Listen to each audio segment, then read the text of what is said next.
On July 18, 2016, 17-year-old Mike Manshold set off on what was supposed to be the adventure of a lifetime, his first solo trip abroad. A seasoned explorer, Mike had already braved the wilds of Canada with his father. But this time, there were no parents, no guides, just Mike, a rented bike, and Malta. It was supposed to be thrilling. Instead, it turned into a nightmare. His girlfriend was in Malta for a language course, so they spent a few days together before she flew back to Germany. But Mike wasn't ready to leave. With his gray backpack, a few €100, a straw hat for the sun, and his GoPro to capture it all, he pedaled off into the unknown. His last message to his father was casual, a voice note about steep roads and a promise to send a picture soon. That picture never came. By July 19th, Mike had failed to return his bike. By July 22nd, he missed his flight home. Alarm bells rang, and his family launched a search. 8 days later, on July 26th, Mike's body was discovered at the base of the Dingley Cliffs, a 29-meter drop. His bike dangled in a bush above, his shoes and sunglasses scattered. But something was off. His backpack, GoPro, and other belongings had vanished. Authorities quickly ruled his death an accident. Case closed. But for Mike's father, Bernd Manshold, something didn't add up. At the site, a doctor informed him that Mike's back had been broken in 2 places. That relief, however, was short-lived. At the morgue, a staff member pulled him aside with shocking news. There were no fractures at all. Stranger still, the rented bike had barely a scratch. If Mike had truly fallen, how was the bike practically intact? And when Bernd asked about his son's missing belongings, authorities handed him an old Canon camera, trying to pass it off as Mike's GoPro. It wasn't. When he pointed this out, they had no explanation. Things got weirder when Mike's body was returned to Germany. A second autopsy revealed a gruesome discovery. Most of Mike's organs were missing. His heart, lungs, liver, pancreas, and brain had all vanished. What remained? His left kidney, diaphragm, spleen, and large intestine. His body weighed just 32 kilograms, 70 pounds. Even more unsettling, despite Maltese law requiring embalming before transporting a body, Mike's body had not been embalmed at all. Maltese forensic specialist Mario Sherry claimed rodents had eaten the missing organs. German specialists disagreed. If animals were responsible, there would have been bite marks, and liquefied brain matter would have left traces. There were none. The German team couldn't rule out suffocation or internal bleeding due to the body's condition, but the lack of external injuries raised doubts. Bernd pressed for answers, but Maltese authorities were dismissive. They shrugged off Mike's missing belongings, suggesting a tourist had stolen them. It wasn't until April 2018, nearly 2 years later, that Bernd was granted full access to the case file. The official conclusion? Mike likely died from a fall. However, German prosecutors theorized that trees might have broken his fall, explaining the lack of severe injuries. Yet, this contradicted the Maltese explanation regarding the missing organs, as the German side insisted they were intact when his body was first found. Determined to uncover the truth, Bernd has returned to Malta time and time again, battling bureaucracy, contradictions, and eerie silence. In 2021, he took legal action to obtain a European investigation order, hoping for real answers. To this day, the circumstances of Mike Manshold's death remain a chilling mystery. On December 22, 2021, Cheryl Grace Shoy Delphin Cabales, a 46-year-old mother, stopped at a Circle K gas station in Palm Harbor, Florida, to fill up her 2018 Honda SUV. It was just a normal, everyday errand, one that people across the world perform without a second thought. However, in a tragic twist, this routine task would end in heartbreak and chaos. As Cabales carefully began fueling her vehicle, a 66-year-old woman driving a 2006 Nissan sedan reversed her car into a nearby gas pump. The collision caused a violent disruption. The fuel dispenser was knocked off its base, and in the process, it toppled over, trapping Cabales between the pump and her own vehicle.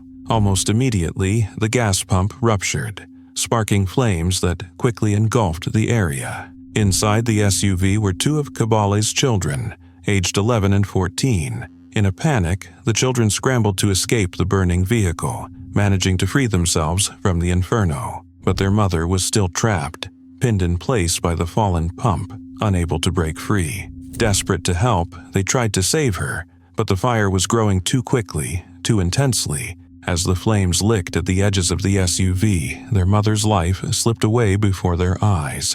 A glimmer of hope came in the form of 34-year-old Jared Pearson, a homeless man who was nearby when the explosion occurred. Pearson acted as quickly as he could, grabbing the fire extinguisher that was situated next to the gas pumps, trying to douse the flames and get to Kabale's. He also managed to usher the children to safety, away from the growing fire and chaos. But despite his efforts, the flames were simply too intense to combat.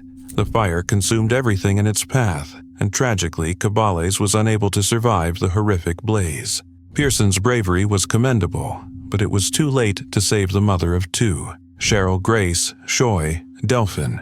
Kabale's was pronounced dead after being burned alive in the fire. Her family, heartbroken and devastated, now had to grapple with an unfathomable loss.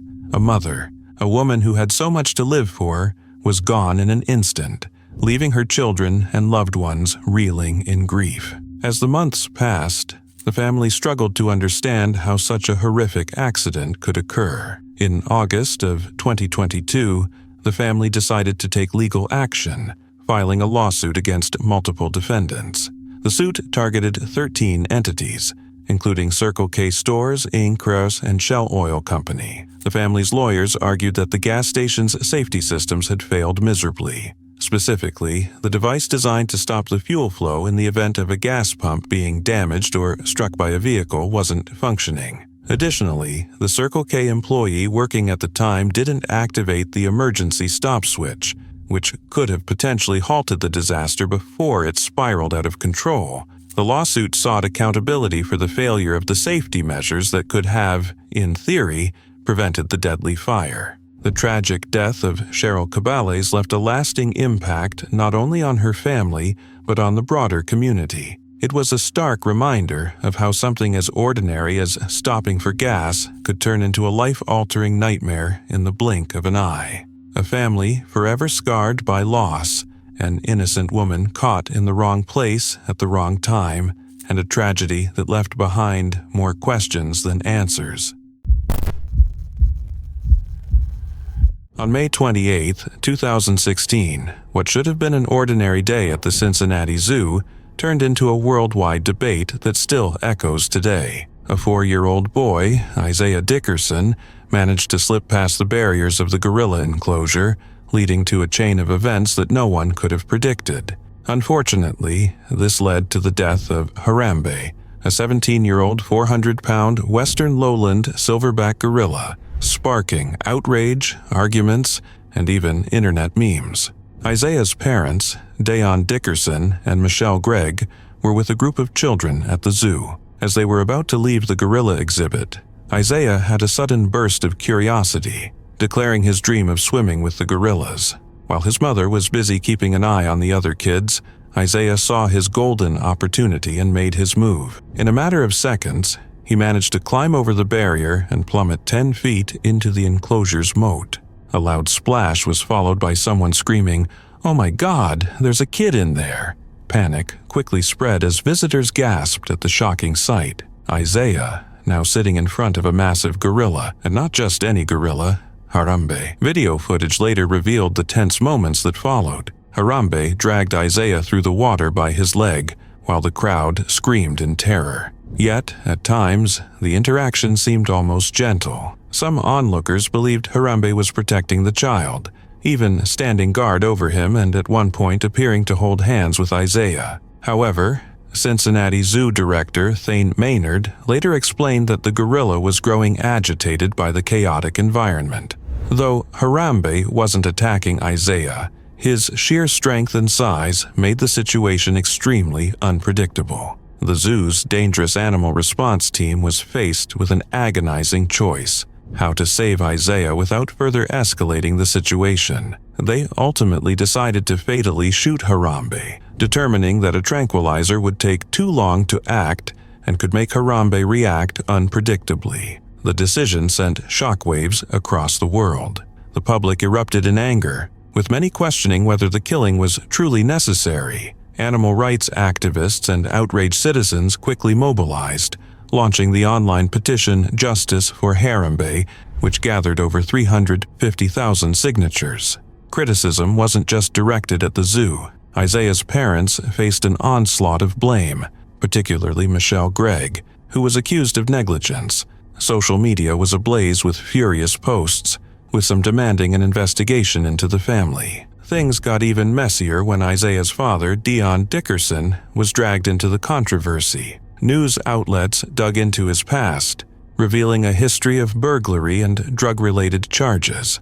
Some critics used this as fuel to further vilify the parents, while others defended Dion, arguing that he had turned his life around and was a committed father. Close friends vouched for him, describing him as a man who had left his troubled past behind to focus on his family. In the wake of the backlash, Isaiah's family released a statement expressing their gratitude to the zoo for acting swiftly, acknowledging the difficulty of the decision. "We know this was not easy for them, and they are grieving the loss of Harambe," they stated. Despite the mounting pressure, the family chose to remain silent afterward, declining all interview requests. Meanwhile, the Cincinnati Zoo stood firmly by its decision. Director Maynard emphasized that protecting Isaiah was their top priority and that tranquilizing Harambe would have put the child at greater risk. However, this tragic event also cast a spotlight on the zoo's security measures. Critics questioned whether the gorilla enclosure was truly safe if a 4-year-old could breach it so easily. This led to increased scrutiny, especially after reports emerged of previous safety lapses at the zoo, including an incident where 2 polar bears had briefly escaped their enclosure. Harambe's death also became a rallying cry for animal rights organizations. The group Stop Animal Exploitation Now, Say Ian, filed a complaint with the USDA, arguing that the zoo had violated the Animal Welfare Act. If a 4-year-old child can get through the barrier, is that a safe barrier? Questioned Sayan spokesperson Michael Budke. Public mourning for Harambe quickly took on a life of its own. Social media flooded with tributes, and a Facebook group titled Justice for Harambe gained thousands of members in record time. For many, Harambe became a symbol of the complex and often troubled relationship between humans and captive animals. But while the world mourned his loss, a small piece of Harambe lived on, his genetic legacy. Though he had not yet reached full maturity or bred, his sperm was collected posthumously for potential future use. In March 2024, just before Easter, Storm Nelson wreaked havoc across parts of Spain and the UK, with southern Spain bearing the brunt of the destructive weather. Fierce gusts, torrential rain, and towering waves threatened to spoil the Easter festivities, prompting Spain's state weather agency to issue a risk alert. Despite the warnings, many travelers had already made their plans, determined to spend their holiday in Spain, hoping the storm would pass. While the storm cast a dark cloud over celebrations, the determination of both locals and travelers shone through as they braced for the challenges ahead. One such traveler was 62-year-old John, a British man visiting Spain with his partner. The couple had chosen Spain, hoping for pleasant weather during their getaway. However, the unexpected arrival of Storm Nelson disrupted their plans. On March the 27th, 2024, they traveled about 200 miles from Valencia to the charming village of San Esteban de Pravia in Muros de Nalón. They were joined by friends and planned to spend a week in this picturesque town, soaking in the scenery and unwinding. This was John's first visit to the area, and although the weather was less than ideal, they remained hopeful. After arriving, the couple checked into their rented apartment, where the landlady warned them about the approaching storm. Despite the unsettling weather forecast, John and his partner decided to make the best of their trip. The next day, March 28th, they set out to explore the village. The couple wandered the town and took photos, while their friends stayed behind. Around 1 p.m., they decided to take a walk along a breakwater, a stone structure stretching out into the sea. Unfortunately, as they reached the end of the breakwater, a rogue wave, larger than expected, struck with terrifying force. It knocked John off his feet and sent him crashing into the water. In a horrifying moment, the waves dragged him away from his wife, pulling him into the churning sea. His wife, in shock and desperation, immediately alerted the authorities. A helicopter and a team of firefighters were dispatched to search for John. Despite their best efforts, it wasn't until 2 p.m. that John's body was found in the San Esteban estuary, a short distance from the breakwater. A crane mechanism was required to retrieve his remains, using nearly 100 feet of cable to lift him to safety. The body was brought back to the breakwater, where city officials took charge of the situation. An autopsy was scheduled for the following day to determine the exact cause of death. In the wake of this tragedy, John's wife was forced to contend not only with the heartbreak of losing her husband, but also with false rumors that John had fallen while trying to take a selfie. These damaging rumors sparked unnecessary online hate and criticism. To clear her husband's name, a woman who knew John published a letter in a Spanish newspaper, confirming that John had not been attempting to take a selfie when he tragically fell. She hoped that, through this,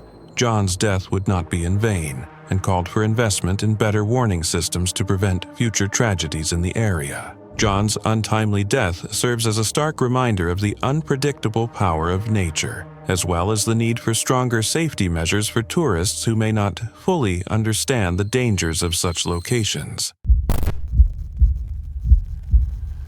We all have our routines, things we do without a second thought. Maybe it's grabbing a morning coffee, taking a daily jog, or unwinding with a favorite TV show. For Peggy and Wendell Jones, their routine on July 25, 2023 was simple. Tackle the lawn at their investment property in Silsbee, Texas, and then head out for a fun night at the casino. It was supposed to be just another day. Wendell worked on the front yard while Peggy hopped on the riding mower and headed to the back. The heat was thick, the sky a bright, endless blue. Then, out of nowhere, something dropped from above. Something alive. A snake. A 4-foot-long, writhing serpent, falling straight from the sky like a nightmare made real. Before she could react, it landed on her right arm and coiled itself tightly around her skin. And it wasn't just hanging on, it was fighting. Peggy barely had time to process what was happening before the snake started striking at her face. Venom sprayed onto her glasses, missing her eyes by sheer luck. She flailed her arm, desperate to shake the creature loose, but the more she struggled, the tighter it gripped. At the same time, she had to keep control of the mower, all while screaming for help. But with the roar of the engine and the distant hum of highway traffic, her husband couldn't hear her. Then the second attacker arrived. A brown and white hawk appeared, wings spread wide, talons ready. It dived straight at Peggy's arm, grabbing at the snake, trying to snatch it away. But the snake wasn't giving up easily. What followed was a wild, frenzied battle, a tug-of-war between predator and prey, with Peggy caught in the middle. The hawk swooped down 4 more times, each attack more aggressive than the last. Finally, on the 5th attempt, it yanked the snake away, tearing it from Peggy's arm and soaring into the sky with its writhing prize. Just like that, the nightmare was over. But the damage had been done. Blood covered Peggy's arm, deep lacerations, claw marks, punctures, her skin torn apart by both snake and bird. Shaken and in pain, she finally managed to get Wendell's attention. The moment he saw her, panic set in. Without hesitation, he rushed her to the emergency room. Doctors cleaned her wounds, bandaged her arm, and gave her antibiotics. Physically, she would recover, but mentally, that was another story. Peggy couldn't close her eyes without seeing it all over again. The snake dropping from the sky, its fangs flashing, the hawk's talons ripping through the chaos. Sleep became elusive. Worse, her arm was left weak, nearly useless, making daily tasks a challenge. Thankfully, she wasn't alone. Wendell, along with their children and grandchildren, stepped up to help, making sure her wounds were cared for and that she never had to relive the nightmare alone. But the question remained, how? How does a snake fall from the sky? Had the hawk dropped it mid-flight? Had it been snatched from a tree, only to wriggle free, landing in the worst possible place? The odds of such an event seemed impossible, and yet it happened. Peggy's story wasn't just an unlucky accident. It was a chilling reminder that nature is unpredictable. One moment, you're mowing your lawn. The next, you're trapped in a battle between predator and prey, fighting for control of your own arm. Sometimes, the most terrifying things don't come from nightmares. They fall from the sky, unannounced, and change your life forever. It was a warm summer day in Beijing, China, July 23, 2016 to be exact. Miss Jiao, a woman in her 30s, decided to take a family trip to the Beijing Badaling Wildlife Park, a popular spot where visitors can drive through enclosures and see wild animals up close. Along for the adventure were her mother, Miss Jiao's husband, and their child, all eager for a thrilling day among exotic creatures. As they cruised through the park, Miss Jiao started feeling carsick. Now, here's where things took a turn for the worse. Despite multiple warnings to stay in the car, seriously, they really stressed this rule. She decided she needed some fresh air. So, she stepped out and walked over to the driver's side to speak with her husband. Out of nowhere, a massive Siberian tiger lunged at her from behind, grabbing her and dragging her away from the vehicle. It was pure chaos. Seeing this horrifying scene unfold, Miss Jiao's mother instantly reacted. Without hesitation, she leaped out of the car and sprinted toward the tiger, desperately trying to save her daughter. But before she could reach her, another tiger appeared, and this time, the outcome was fatal. The attack was over in moments. Despite her husband's frantic attempts to intervene and the swift response of park rangers, Miss Jiao's mother was tragically killed. Miss Jiao herself survived but suffered severe injuries, leaving her with deep wounds and permanent disabilities. The shocking incident, captured partially on security cameras, quickly made headlines, sparking outrage and heated debates worldwide. In the aftermath, Miss Jiao and her family sued the Beijing Badaling Wildlife Park for 1.55 million yuan, about $218,000, seeking compensation for funeral costs, medical expenses, and their suffering. Miss Jiao admitted that stepping out of the car was a terrible mistake, but she argued that the park should have done more to prevent such tragedies.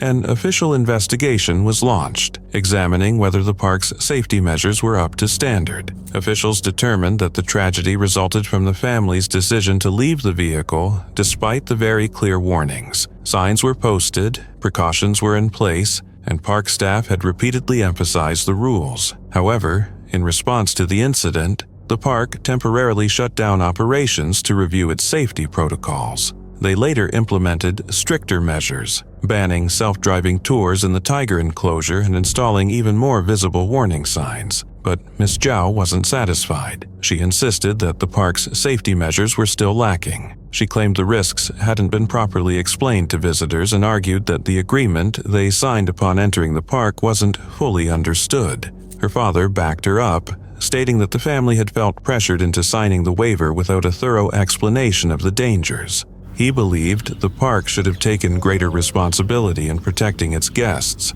especially in such a high-risk environment. The case quickly turned into a much bigger conversation about wildlife park safety. Were these parks truly doing enough to protect visitors from deadly encounters? Could stricter regulations prevent future tragedies? The park, on the other hand, stood its ground. They argued that they had followed all necessary safety procedures and that such attacks were incredibly rare. They stressed that wild animals remain unpredictable and that visitors must take personal responsibility for following the rules. As the court battle unfolded, it became clear that there were no easy answers. Miss Jiao and her family were determined to seek justice for her mother's tragic death and the trauma they had endured. Meanwhile, the park faced intense scrutiny, struggling to maintain a balance between visitor safety and providing an authentic wildlife experience. The outcome of the case would set a precedent, not just for wildlife parks in China, but potentially around the world. It highlighted the critical importance of clear communication and strict safety protocols to protect both visitors and the animals in these unique but dangerous environments. In early November 2014, 23-year-old Sylvia Rachel was living her dream. A medical student from Lublin, Poland, she had finally arrived in Seville, Spain, a place she had fantasized about for years. Spain had always fascinated her, and she had spent countless hours mastering the language, eager to use it fluently. This wasn't just another trip, it was the fulfillment of a long-held dream. Sylvia was an Erasmus student at the University of Merida, training to become a nurse.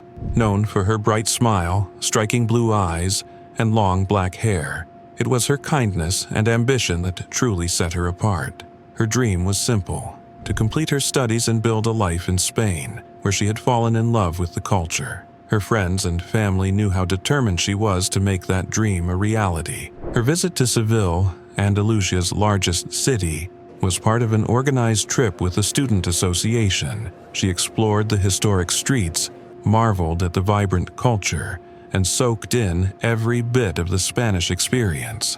But she didn't know that her dream trip would soon take a tragic turn. On the night of November 2nd, just after midnight, she found herself on the Puente de Triana, one of Seville's most iconic landmarks. Built in 1852, the stunning metal arch bridge offers breathtaking views of the city and attracts tourists eager to snap photos. Sylvia, like many others, wanted to capture the moment. With the lights of Seville twinkling around her, she climbed onto the metal ledge of the bridge to take a selfie. It was meant to be a simple, joyful memory. But in an instant, everything changed. She lost her balance and fell 15 feet onto a concrete footing below. Onlookers gasped in horror as she hit the ground. Bystanders immediately called for an ambulance. When paramedics arrived, they found Sylvia in cardiac arrest, her body broken by the fall. Despite their best efforts to revive her and rush her to the Hospital of Traumatology, her injuries were too severe. The bright, ambitious young woman, so full of life and dreams, did not survive. Her parents were devastated, struggling to comprehend the cruel twist of fate that took their daughter so suddenly. One moment, she had been experiencing the trip of a lifetime, and the next, she was gone. The loss left a void in the lives of those who loved her. The accident also sent shockwaves through Seville. Authorities, recognizing the dangers posed by high-traffic tourist spots, began reevaluating safety measures along the river's scenic boulevards. Sylvia's tragic fall became a sobering reminder of how fragile life can be, even in moments of joy. Her story serves as both a cautionary tale and a tribute to the adventurous spirit she embodied. Sylvia Rachel was a young woman with big dreams and a heart full of passion. Though her life was cut short, her love for Spain and life will always be remembered by those who knew her. On the morning of August 15th, 2023, William Jason Lamont Bell Sr. and his family were on a road trip from Chicago to Kentucky. What should have been an exciting journey took an unexpected and tragic turn when their vehicle got a flat tire along the busy interstate in northwest Indiana. It was late in the morning when the family's car came to a halt on the side of the road, and Bell Sr. stepped out to change the tire. His 15-year-old son, William Jason Lamont Bell Jr., was right behind him, eager to lend a hand. It was a father-son moment, something simple, something routine, but what happened next would change everything. As they worked to replace the tire, disaster struck without warning. A semi-truck, traveling in the same direction, suffered a mechanical failure. In the blink of an eye, one of the truck's rear wheels detached, rolling off the vehicle. With its tires still attached, the wheel careened down the highway, bouncing off the barrier wall and directly into the path of Bell Jr. and 4 others who were outside the vehicle. The impact was immediate and devastating. Police were quickly dispatched to the scene, and Bell Jr. was rushed to a nearby hospital for urgent care. However, his injuries were so severe that doctors determined they needed to transfer him to a hospital in Chicago, where he could receive more specialized care. Bell Jr. was placed on life support, clinging to life as his family hoped against hope. Sadly, after 3 agonizing days, on August 18, 2023, Bell Jr. passed away. His death left a hole in his family that could never be filled. though the other 4 individuals involved in the accident sustained injuries.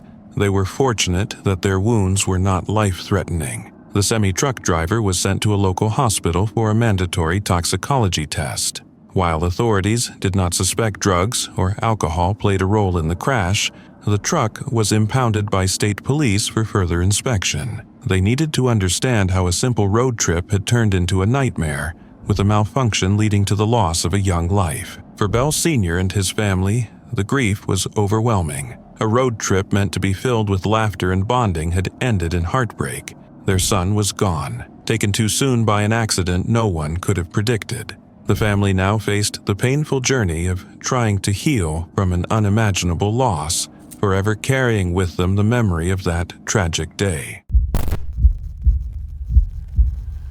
It was a peaceful evening in May 2018, the kind where the air hums with the sounds of the wild, and the stars twinkle over Uganda's Queen Elizabeth National Park. At Ma Safari Lodge, everything seemed perfectly normal, until it wasn't. What unfolded next was the stuff of nightmares, a real-life horror story that sent chills down the spines of an entire community. A 2-year-old boy, full of boundless energy and innocent curiosity, toddled just a little too far from safety. He had been following his nanny, his tiny steps unnoticed in the dim evening light, and then, bam, the jungle, always watching, always waiting, decided to show its brutal side. A leopard, silent and patient, had been lurking in the shadows. It saw an opportunity, and in a heartbeat it pounced. Before the nanny could even process what was happening, the beast had clamped its powerful jaws around the little boy and vanished into the darkness. One moment, the child was there, laughing, playing. The next, he was gone. A scream shattered the night. The nanny spun around, her heart pounding in terror, just in time to see the monstrous feline dragging the helpless toddler into the thick brush. Without a second thought, she ran after them, fueled by desperation, fear, and sheer adrenaline. But the jungle doesn't play fair. The leopard had disappeared, melting into the wild like a ghost, leaving nothing behind but echoes of panic. What followed was a frantic search. Rangers, villagers, and the child's devastated family scoured the dense undergrowth, calling his name, praying for a miracle. But the jungle remained silent. Hours passed, stretching into what felt like an eternity, and then came the cruelest discovery of all. At dawn, beneath a tree, the grim reality was laid bare. The child's remains, his tiny skull and a few scattered bones, were all that was left. The leopard had not only taken him, but had fed on him. The tragedy hit like a hammer to the heart. This wasn't just an accident, it was raw, merciless, and gut-wrenching. The boy's mother, a game ranger at the park, had been on duty when her son was stolen away by the very wildlife she had sworn to protect. His father, Francis Manena Nabugier, was shattered beyond words. His voice, hollow with grief, echoed the pain of every parent's worst nightmare. "You gave us the coffin," he said. "My son is gone. Nothing will bring him back." But grief alone wasn't enough. He needed answers. He needed to understand how such a horrific event could happen in a place where people were supposed to feel safe. The Uganda Wildlife Authority, scrambling for damage control, faced a chilling truth. The leopard had now tasted human blood, and when a predator gets a taste for something once, it might come back for more. Spokesman Bashir Hangi didn't sugarcoat it. "We are working towards tracking it down," he admitted. "It is not good to keep it there." Translation: this leopard had just been upgraded to public enemy number 1. The attack sent shockwaves across Uganda. Sure, the occasional leopard sighting was expected, but a full-blown, child-snatching, bloodthirsty attack, that was something out of a horror movie. This was not just another tragic wildlife encounter, it was a living nightmare. A child, stolen by a predator, from the very place that was meant to be his home. It was almost too much to comprehend. As the search for the leopard continued, one thing became terrifyingly clear. In the wild, there are no second chances. A single misstep, a fleeting moment of distraction, and nature takes what it wants. No warnings, no mercy, no turning back. In April 2019, Patrick Maguire, his wife Anna, and two close friends set off on a short but exciting trip to Scotland. The couple, Americans from Wisconsin, had long dreamed of exploring the country's rich history and stunning landscapes. Patrick, a 67-year-old university professor, was a man of wisdom, wit, and an enduring love for literature. Over the years, he had inspired countless students to appreciate the written word, leaving an indelible mark on the academic community. This trip was not just a vacation, it was an opportunity to create cherished memories in a land filled with literary tradition. Patrick was known for his love of engaging conversations, but he also had a deep appreciation for quiet moments. He found solace in simple pleasures, watching the stars, enjoying a cigarette, and taking in the world around him. On the evening of April 13th, at around 10:30 p.m., he decided to step outside alone, camera in hand, to capture the beauty of the Scottish Highlands. He and his group were staying at the Glengarry Castle Hotel, a charming Victorian-era establishment overlooking the picturesque Loch Oish. The setting was perfect for a peaceful night under the vast Highland sky. Outside the hotel, two Victorian cast-iron benches sat on the grass near the walls. Heavy and seemingly sturdy, they had been in place for decades. What Patrick didn't know, however, was that 2 years prior, hotel management had embedded wooden blocks beneath them to prevent them from sinking into the grass. As Patrick sat down, he instinctively leaned back, expecting the solid support of the bench. But, in a cruel twist of fate, the entire structure tipped backward. Before he could react, Patrick fell, his head striking the hard wall behind him. The weight of the 158-pound, 72 kilograms, cast-iron bench pinned him down, rendering him unable to free himself. Trapped in an unnatural position, his head pressed against the wall, his neck bent forward, and his chin resting on his chest, Patrick lay there unnoticed for nearly 2 hours. Inside the hotel, Anna was getting ready for bed when she realized something was wrong. Patrick hadn't returned. She called his phone, but there was no answer. Worried, she set out to search the hotel grounds. That's when she stumbled upon a heartbreaking sight. Her husband was slumped against the wall, unresponsive. Frantic, she called emergency services, but it was too late. Patrick Maguire had passed away, the victim of an almost inconceivably tragic accident. Investigators later determined that a 2017 safety audit had not identified the benches as a potential hazard. A separate inspection by a health and safety executive (HSE) official concluded that the benches were structurally sound, but should have been placed on a hard surface rather than grass. The hotel owners were initially fined £21,000, though the amount was later reduced to £14,000 after they promptly accepted responsibility for the incident. The two cast-iron benches, which had been in use for 60 years, were permanently removed and replaced with wooden alternatives to prevent any future accidents. Sheriff Gary Aitken, who presided over the case, summed up the tragedy with poignant words. "No one goes on holiday expecting not to return, and one would assume there are few activities with lower risk than sitting outside a Highland hotel to smoke a cigarette and enjoy the evening." Indeed, Patrick Maguire's untimely passing serves as a sobering reminder of life's unpredictability. What should have been a quiet, reflective moment under the Scottish night sky instead turned into an unthinkable disaster, leaving his loved ones grappling with the loss of a man whose intellect, kindness, and passion for literature had touched so many lives. For Tom Josie, a routine dental appointment should have been just that, routine. At 60 years old, the Antioch, Illinois resident had sat in the dentist's chair more times than he could count. A simple tooth filling wasn't something to be nervous about. But what started as an ordinary visit on March 18, 2022, quickly spiraled into something out of a medical thriller, one that would land him in the hospital and leave doctors scrambling for a solution.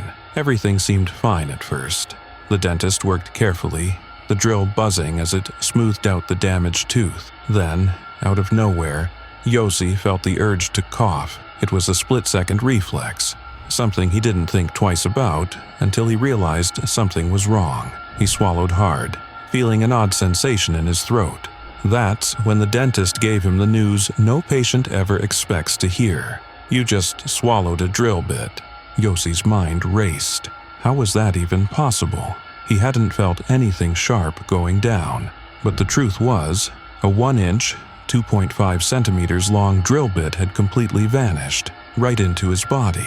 The question was, where had it gone? At first, everyone assumed it had simply ended up in his stomach, but when doctors at a local hospital took x-rays, there was no sign of the missing tool. A CT scan revealed the shocking truth. The drill bit had bypassed his digestive system entirely. Instead of swallowing it, he had inhaled it. The tiny metal piece had slipped deep into his right lung, settling in the lower lobe, a place that traditional medical scopes couldn't reach. That's when things got even more serious. Because of its location, doctors feared that if they couldn't retrieve the drill bit, they might have to remove part of Yossi's lung. Surgery was a last resort. But at that point, it was looking like the only option. The idea of losing a piece of his lung over a dental mishap was almost too surreal to process. Yossi was transferred to a specialized hospital in Kenosha, Wisconsin, where medical experts took on the unusual case. But traditional methods weren't going to cut it. The drill bit was wedged too deep, in a place where even the longest scopes couldn't safely reach. It was time to think outside the box. That's where Dr. Abdul Al-Reyes and Dr. Hasnain Bawadam came in. They had access to an advanced piece of medical technology, a robotic bronchoscopy system. Typically used for detecting lung cancer at its earliest stages, this specialized tool was far more flexible and precise than traditional scopes. If anything had a chance of reaching the drill bit without damaging Yossi's lung, this was it. With careful precision, the doctors guided the robotic scope through Yossi's narrow lung pathways, navigating carefully to avoid harming the delicate tissue. The process required patience, skill, and a steady hand. If anything went wrong, it could lead to severe complications. But after 90 tense minutes, the team successfully reached the drill bit and carefully extracted it, without making a single incision. When Yossi woke up, the relief was overwhelming. Not only had the surgery gone exactly as planned, but he had been able to avoid losing any part of his lung. Even better, he was allowed to go home that very same day. Now, instead of being buried inside his body, the infamous drill bit sits proudly on a shelf in his home.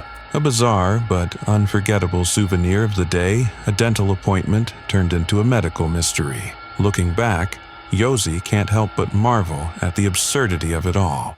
A freak accident, a near miss with surgery, and a cutting-edge robotic procedure had all been part of his story. But most of all, he's just grateful to be breathing easy, literally. And as for the drill bit, well, let's just say he's keeping a much closer eye on dental tools from now on. The summer of 2024 was supposed to be a bucket list adventure for Lisa Manders and her husband, Craig. The New Jersey couple had packed their bags, full of excitement, for an African safari in Zambia. But what started as a dream vacation quickly spiraled into a nightmare that Craig would never wake up from. On June 5th, Lisa, a mother of 3 and a respected financial professional, joined her husband and a group of tourists on a guided bushwalk. Led by experienced guides, they set off toward a riverbank, where a hulking hippopotamus lurked just beneath the surface. Hippos may look like chubby, oversized bathtub toys, but in reality, they're one of the deadliest creatures in the wild. Territorial, aggressive, and capable of launching into a full-speed charge faster than you can say, "Bad idea."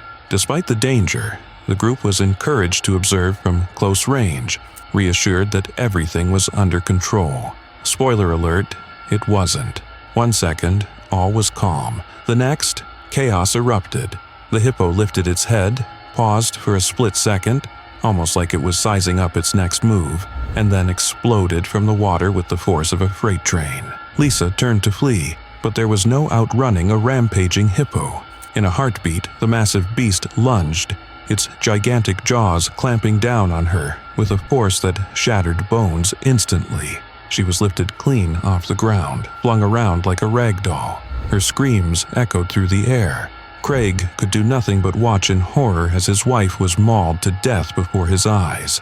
His dream safari had turned into a waking nightmare, In the aftermath, Craig was left with unimaginable grief and a burning question. How could this have happened? He has since filed a lawsuit against African Portfolio, the Connecticut-based tour company that organized the trip, accusing them of gross negligence. According to Craig, they were never warned about just how dangerous hippos could be on foot, nor were proper safety precautions taken. Had we known the risks, we never would have gone near that hippo, Craig stated through his attorneys.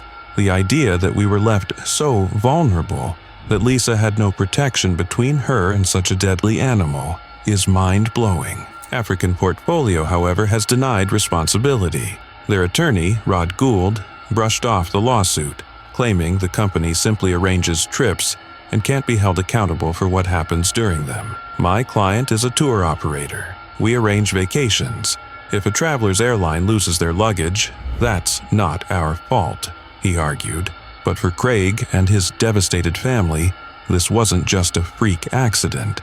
It was a preventable tragedy. Lisa Manders wasn't just another unlucky tourist. She was a loving wife, a devoted mother, and a bright light extinguished far too soon. Lisa was the best wife and mother anyone could ever ask for, Craig said, his voice heavy with grief. Her violent death is a heartbreaking loss not just for our family but for everyone who knew her. Her story serves as a chilling reminder that nature isn't a theme park. In the wild, the line between awe-inspiring and absolutely terrifying can vanish in an instant. For those dreaming of safari adventures, Lisa's fate stands as a stark warning. The wilderness doesn't play by human rules, and getting too close to nature's deadliest creatures can have devastating consequences.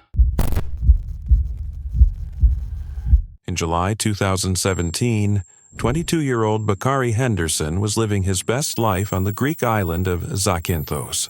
Fresh out of the University of Arizona with a finance and entrepreneurship degree, he was on the brink of launching his own clothing line. Before diving into business, he wanted to celebrate sun, sea, and unforgettable nights with friends.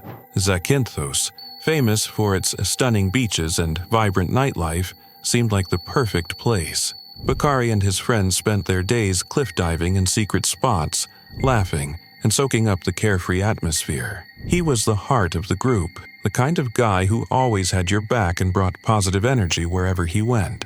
The trip was shaping up to be a dream vacation. For Bakari, traveling felt freeing. As a young black man in America, he knew certain unspoken rules, but overseas, those rules seemed to loosen, making the world feel a little kinder.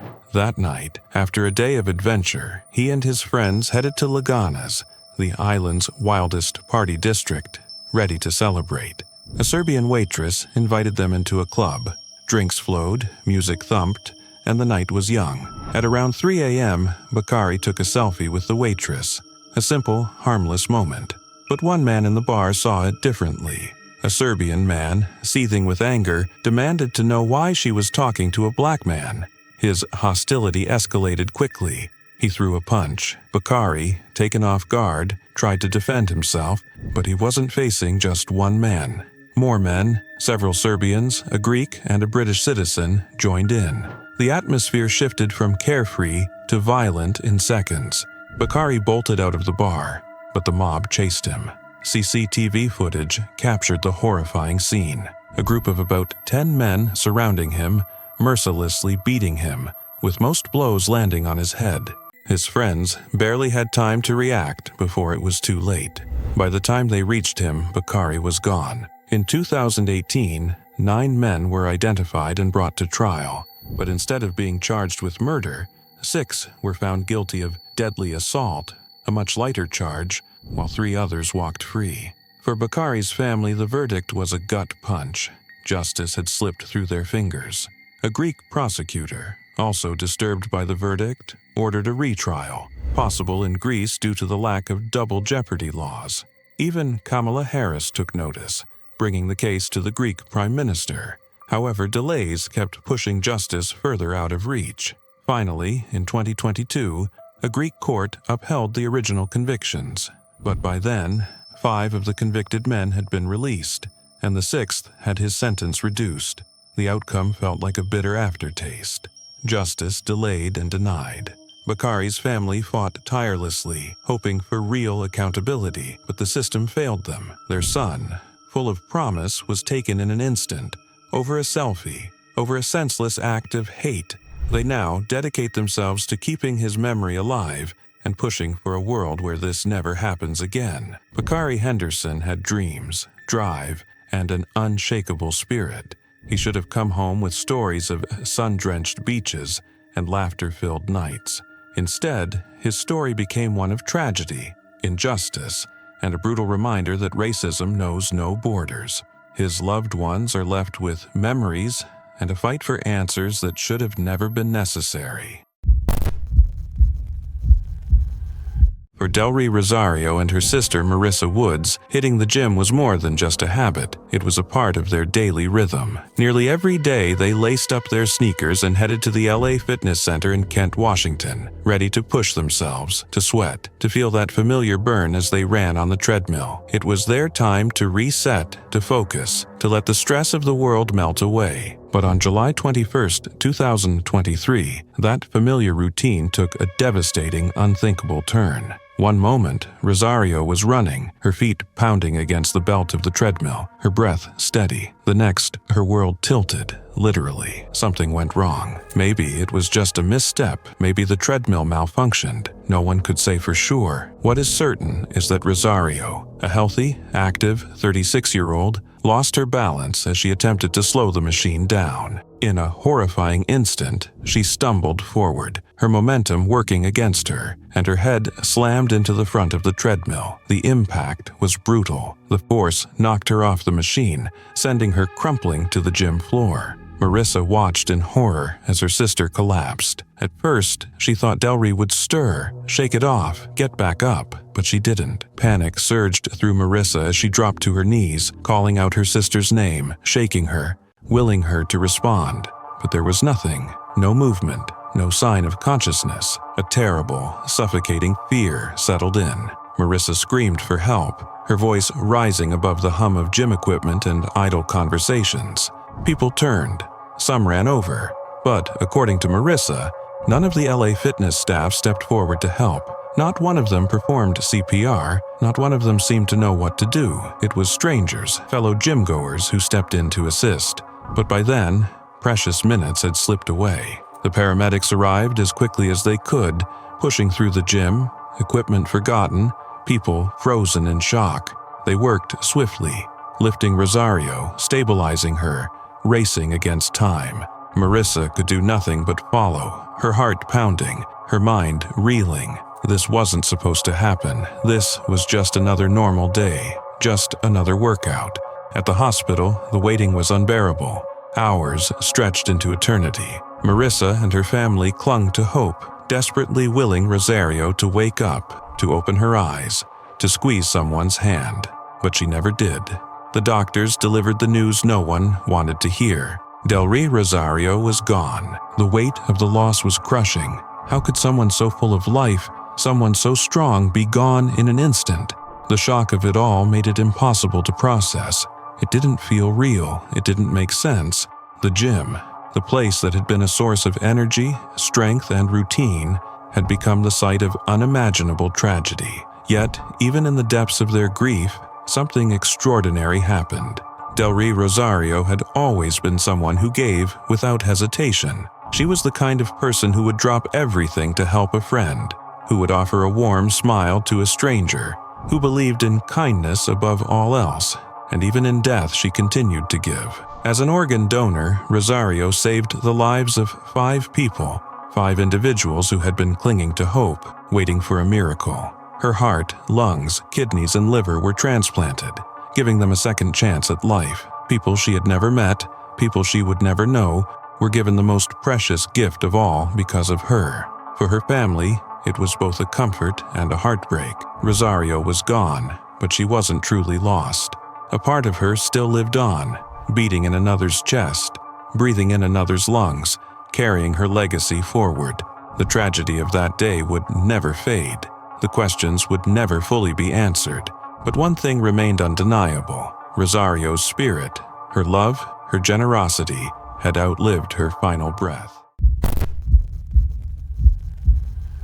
It was July 29, 1994, at the Alaska Zoo in Anchorage, a day that would go down in infamy. Enter Catherine Warburton, a 29-year-old tourist from Sydney, Australia, who had traveled all the way to Alaska for a taste of adventure. Armed with a camera and an insatiable passion for wildlife photography, she set her sights on the zoo's star attraction, Binky, a 1,200-pound polar bear with a reputation as both a local icon and a furry force of nature. Binky wasn't just any bear, he was a legend. Orphaned near Cape Beaufort in 1970, he had called the Alaska Zoo home for decades. As a cub, he had charmed villages across the North Slope, meeting children and basking in the limelight. But as he grew, so did his instincts. He wasn't just a cute zoo resident, he was a powerful predator. The proof? He once bit off a zoo worker's finger. Yet, despite his track record, visitors remained captivated by him. Catherine was no exception.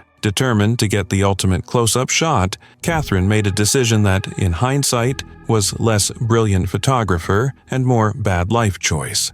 Ignoring every zoo safety guideline ever written, she climbed over not one, but two protective barriers.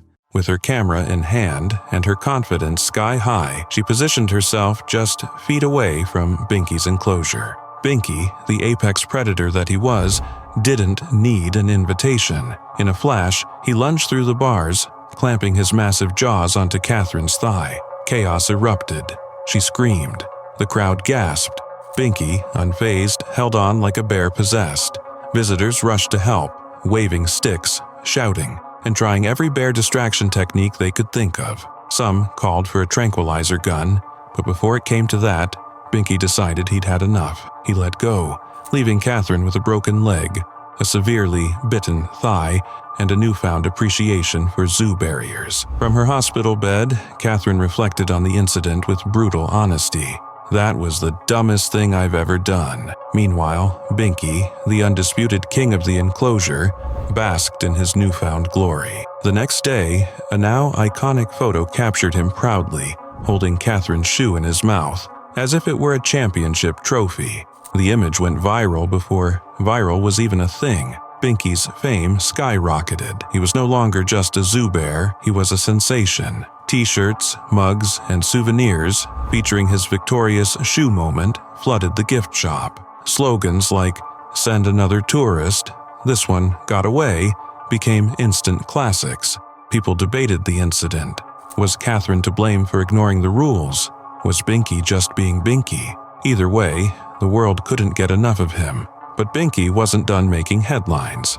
Just 6 weeks later, on September 11th, he found himself in another encounter. This time with a group of intoxicated teenagers who thought it'd be a fantastic idea to get up close and personal with a polar bear. One particularly unlucky 19-year-old got too close and was promptly mauled, suffering serious leg injuries.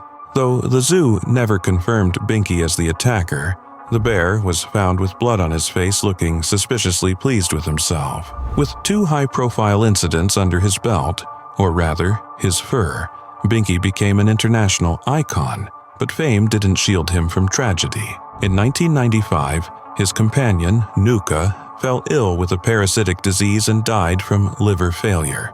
Soon after, Binky began showing similar symptoms. On July 20th, 1995, he suffered convulsions and passed away, marking the end of an era at the Alaska Zoo.